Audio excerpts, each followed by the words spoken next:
beda-beda. Bahkan ada wilayah di mana Islam itu hadir, sedemikian besar pengaruhnya sampai-sampai bahasa asli penduduknya hilang, digantikan oleh bahasa Arab. Mesir itu dulu tidak berbahasa Arab, berubah.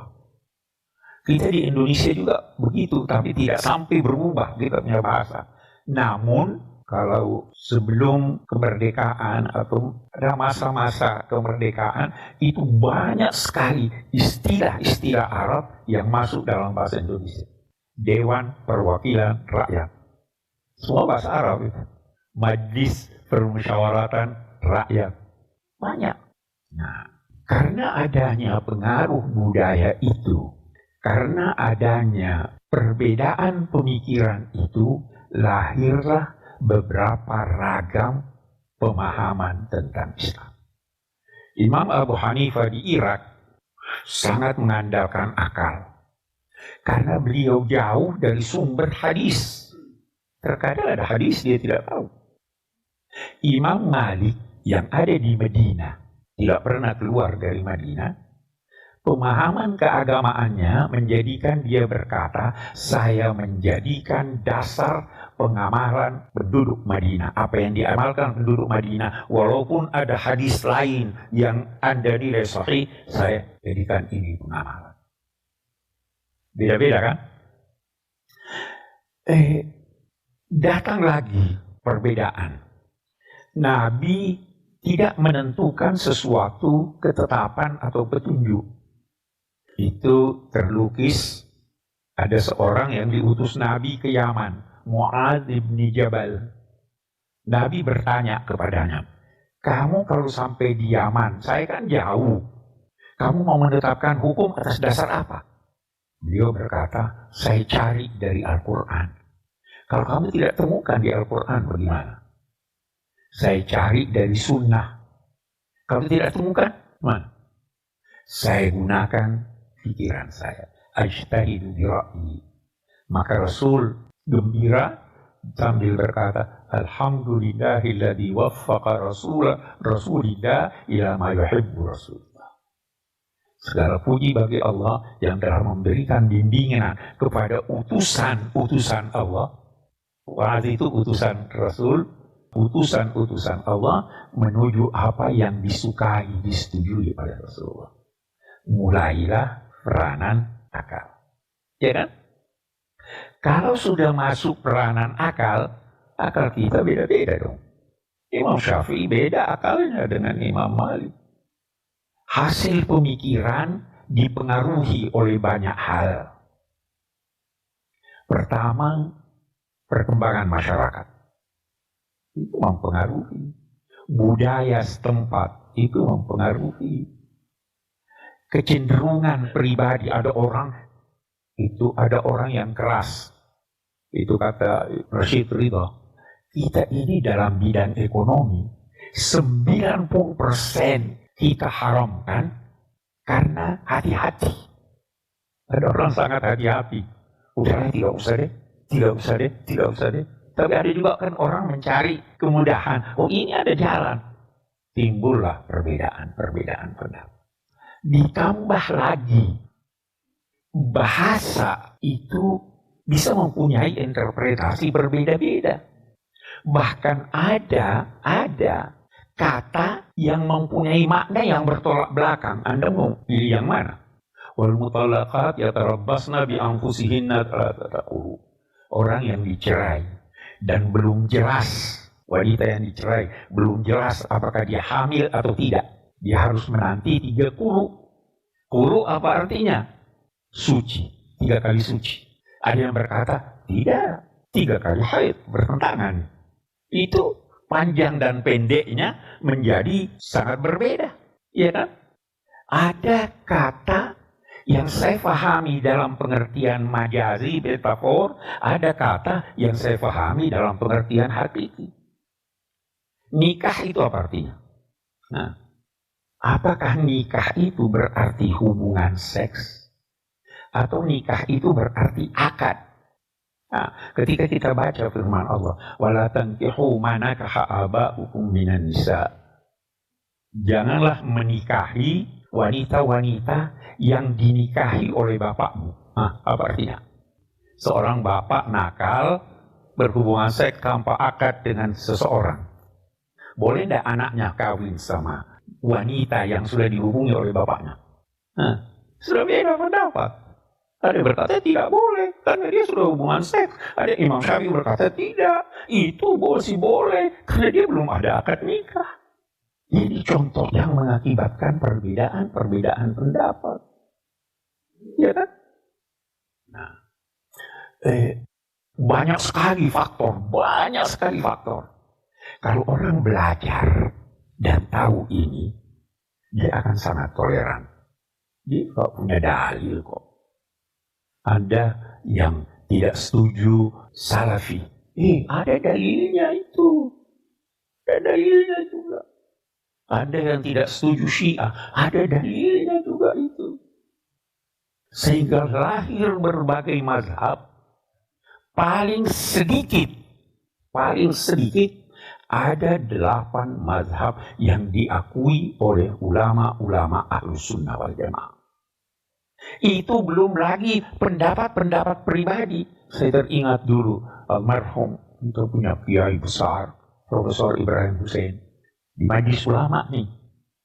Kita bahas ini bagaimana, ini yang mana kita pilih. Dia bilang kita pilih yang paling sesuai dengan masyarakat kita. Dan paling sesuai. Tidak harus Syafi'i. Tidak harus yang 8 itu. Kalau ada pendapat ulama lain yang juga ini, tapi murid-muridnya tidak ada lagi yang menyebarkannya, tapi ada buku-bukunya dan itu kita anggap baik, kita pilih. Iya kan? Nah, belakangan ini lantas berkata, oh udahlah, cuma ini Anda salah, ini salah. Semua pendapat yang dikemukakan oleh ulama-ulama yang berwenang, saya tambahin, yang berwenang, yang memenuhi syarat untuk berijtihad, semua pendapatnya bisa salah dan bisa benar. Anda kira Syafi'i pasti benar?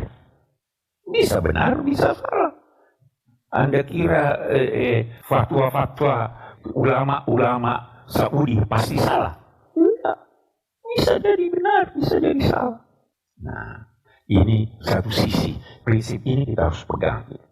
Supaya kita tidak bertengkar. Sedang sama orang yang beda agama, Al-Quran mengatakan lakum dinukum waliyadin. Kenapa antara kita Anda mau salahkan? Kan tidak masuk di akal itu. Oke. Kita tidak persoalan. Sekarang begini. Ada pertanyaan. Agama itu apa? Apa agama? Setiap orang yang beragama bisa menjawab. Tetapi kalau ahli, susah sekali menjawab. Kenapa setiap orang yang beragama? Orang yang beragama itu tulus, dia hubungan dengan hatinya. Saya tidak bisa paksa orang beragama, pindah agamanya kalau hatinya tidak mau pindah. Itu sebabnya kata Al-Aqad, ada seorang filosof Muslim, baru meninggal, tahun 60-an meninggal. Dia bilang, ada orang menduga bahwa syahadat itu paling gampang dalam rukun Islam. Cuma ucapan ya, lebih susah puasa. Dia bilang, enggak benar, yang paling susah itu syahadat. Karena Anda harus menghilangkan, menyampingkan segala sesuatu yang Anda tadinya anggap Tuhan berkuasa, baru Anda meyakini bahwa ada satu Tuhan. Perubahan sikap beragama itu sulit sekali. Tidak mudah orang pindah agama, itu tidak mudah. Pindah pendapat ilmiah gampang.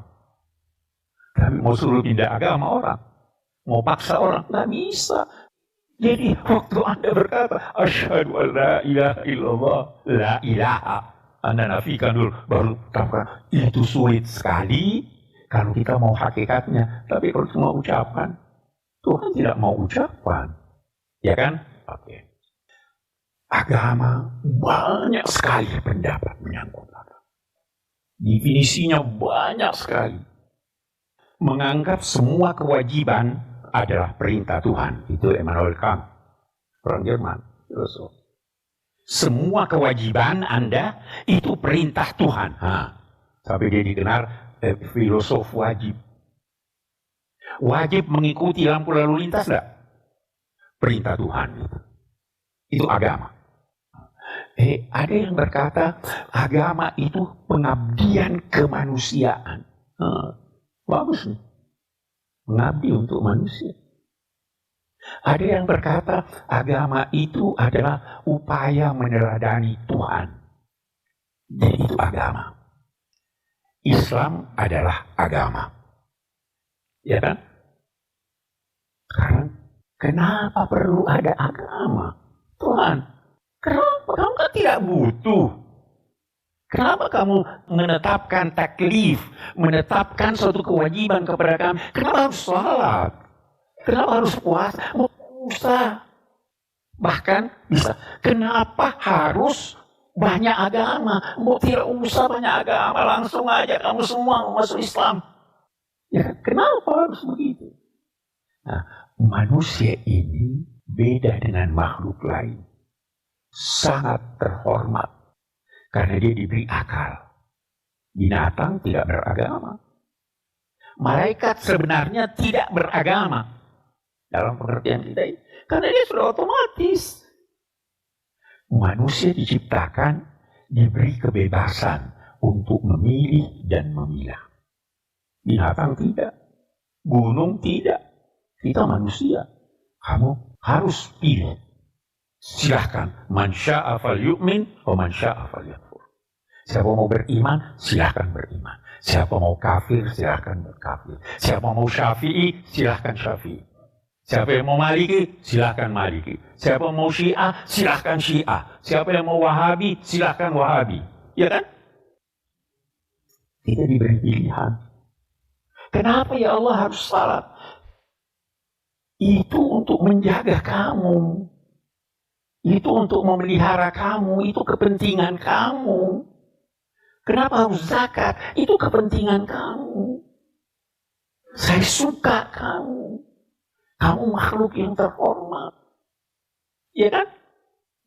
Maka Allah memberi kita taklif dan itu terhimpun dalam Islam.